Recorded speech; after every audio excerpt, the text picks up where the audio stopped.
Hi, I'm here at the conference again with Amy Kordiak and Ruth Wilson from NSPCC. Hi.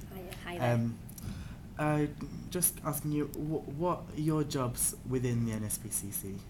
Okay. What do you do on a sort of day-to-day basis? We're currently CHIPS coordinators, which is Childline in partnerships with schools.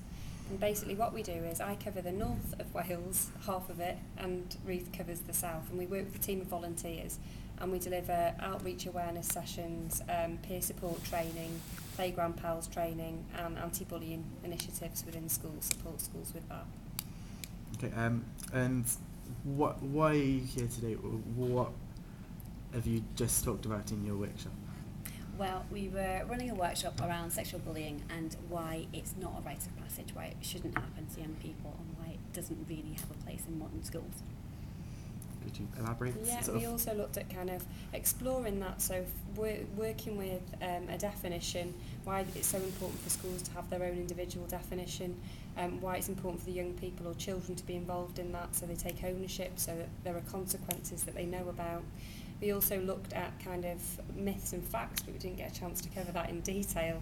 And we looked at as well what possibly could be the short and long-term effects of sexual bullying on the on the victim and also on the perpetrator. What do you think schools can do to prevent sexual bullying in school? Okay, well there are loads of things they can do, or that they probably already have structures in place to support them. It's kind of support structures in place anyway. They can work within those confines. So basically they could look even at writing their own definition in conjunction with young people, pupils in the school, ensure that everybody knows about it, ensure that everybody knows what the consequences are, ensure that they're using appropriate challenges, so not just saying to people that's out of order or telling people off, but actually exploring why they're using those words, exploring their behaviour, maybe looking at if there are any issues linked with their home life that could be causing, this behaviour as well.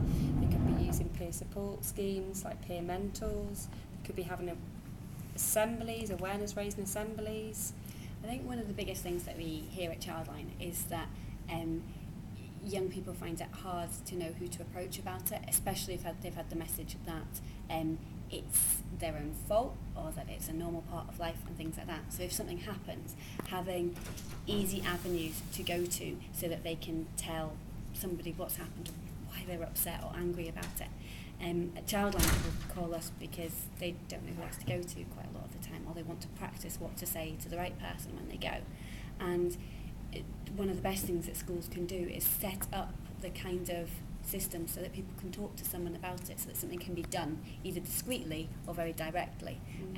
Lots of the work that we do is around setting up peer support schemes, whether that's playground pals in primary school or whether that's a talking room for secondary schools or colleges. But also things like using school counsellors, making sure that they're promoted, having members of staff trained in what to do if someone comes to you and tells you that they're being picked on because their boobs are too big or because someone else thinks that they should be sexual actively when they're not yet, and things like that. But there's a wide spectrum of producing an atmosphere that people can talk in, but it's one of the most productive things I think a school can do. And also, I think, just other things around kind of, promoting respectful relationships, talking to young men about how, to interact with young women and vice versa, or young men with young men, whatever, just try and put it out there that actually some of these behaviours aren't respectful, and to make people aware that it is their body and they have control over that and they have the right to say no. No matter how far down the line incidents are, they've still got the right to say no, and it's never their fault that these kind of things happen. You mentioned the long-term effects bullying can have on a victim. Can you quickly run through a few examples of what? Yeah, well, it can range really, can't it, from the, maybe names stay with people for the rest of their lives, so names that they've been called at school that they can't actually ever get out of their mind at all. It could be things like, depression, going on with other mental health issues, Eating disorders, substance misuse.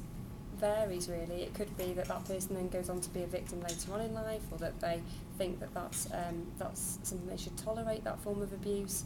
They never really know how to challenge it. They think that that's all they're worth, to be able to be treated like that. I think it can do everything from upsetting friendship groups within that week to 20 years down the line, someone still having abusive relationships and feeling bad about themselves. And also the person who's carrying out the bullying, you know, then it's for them then to have to think about that in the future, to not be able to undo what they've done. They could also have mental health issues linked to that. It could be that they go on to be perpetrators of abuse or involved in quite abusive relationships with people. Could even be that they end up, you know, within the prison system. It could be that severe, really. So it depends on the individual, but it's a wide spectrum of things, and what we do know is that it does have a negative impact on everybody that's bullied. Yeah. And everyone who's involved, whether that's sort of the person that's being bullied, the person doing it, or the other people that are involved in that community that see it, and so that kind of bullying is part of their normal daily life.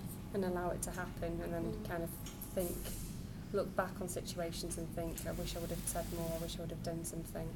You know, particularly when it does get to the stage where a young person's tried to or taken their own life. So, yeah. Thank you very much. Okay, Thank you you very much.